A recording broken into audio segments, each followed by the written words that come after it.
Truman State wrapped up their 15-practice spring camp with their annual purple and white game this afternoon. The nationally ranked Truman defense was on display most of the afternoon, as is the case in most spring games. The defense finds themselves ahead of their offensive counterparts. Former Kirksville star Scott Schwinn got plenty of action today as he fights for time in the crowded Bulldogs backfield. He feels the full wrath of that defense right there. Number one question coming into spring is who will take over for the departed Conrad Schottel under center as the Bulldogs enter year 2 of the GLVC.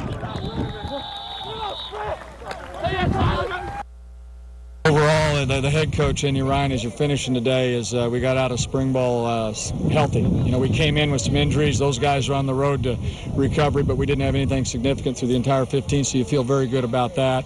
We had 4 battling coming through spring. We'll look at this video very, very closely, obviously. We won't name a spring starter. Devontae Black probably had a little bit better spring than most of us, but it's still too close of a competition to tell. Prior to the spring game, Truman State hosted a football camp for boys and girls grades 1st through 8th. About 55 kiddos showed up to enjoy the sunshine while running through position drills led by Bulldog players. The campers got the opportunity to go full speed and take aim on the tackle dummies. And in this case, I'm not talking about us walk-ons. Former Chiefs and Jets head coach, former Philadelphia Eagle great, and current ESPN analyst Herm Edwards was in town today at a speaking engagement at Truman State.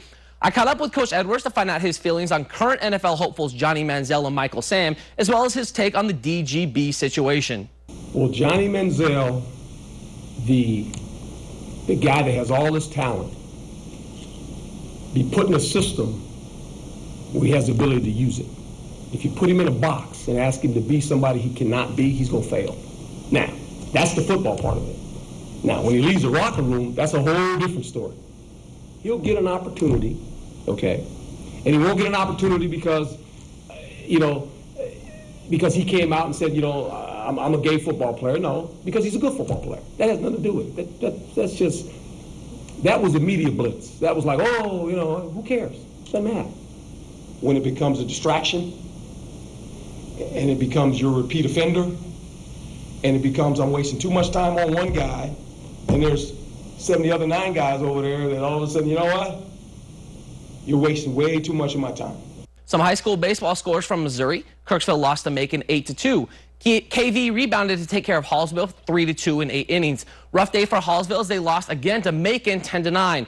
Knox County doubled up Novinger 6-3, but KC lost to Marion County 12-3 and Scotland County 5-3.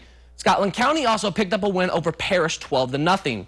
On to the smaller diamond. Truman State softball was playing their second doubleheader in as many days as they took on Bellarmine. Kelsey Dorsey got the start in game 1 as she held on as the Knights scored 2 runs in the 6th inning, but Truman State got the 3-2 win.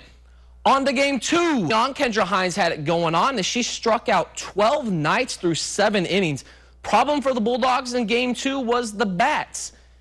Here they're going to get a convenient double play to get out of a jam as the infield fly rule is called, as well as runner's interference. But back to those cold bats as the Bulldogs were only able to scrape across 1 run as they lost a 2-1 nail biter.